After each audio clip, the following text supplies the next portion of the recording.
大家好，我係2B4號張柏森啊。喺進入主題之前，我想問大家一個問題：大家對氣候變化嘅認識有幾多呢？無論幾多幾少都唔緊要。今次呢條影片，我哋會令你認識同埋更加了解氣候嘅變化。我哋一齊保護地球啦！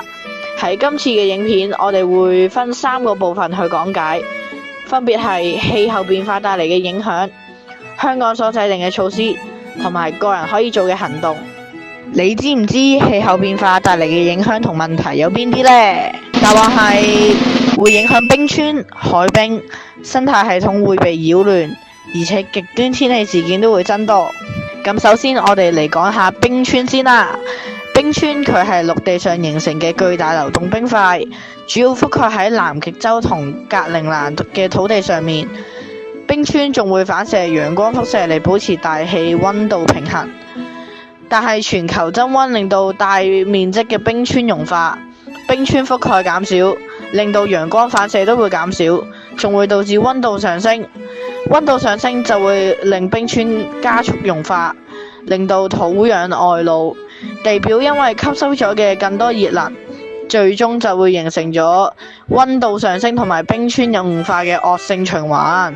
咁介紹完冰川，我哋就嚟介紹一下佢個 friend 海冰啦。海冰佢係由海水凝結而成，係極地海洋上面漂浮嘅冰。不過氣候變暖導致海冰融化加快，所以佢嘅面積都不斷減少咯。其實氣候變化唔單止會影響海冰同冰川，仲會令到極端天氣事件更加多。因為氣候變化，熱浪、暴雨、泛濫、旱災、熱帶氣旋、山火等等嘅極端天氣事件同埋自然災害都變得更加頻密，強度同埋佢嘅持續時間都會增加，導致最後生態系統都會被擾亂。氣候變化會令生物多樣性減少，全球唔少生物都未適應到氣候同環境嘅變化，佢哋嘅生存、繁殖都受威脅，甚至瀕臨絕種。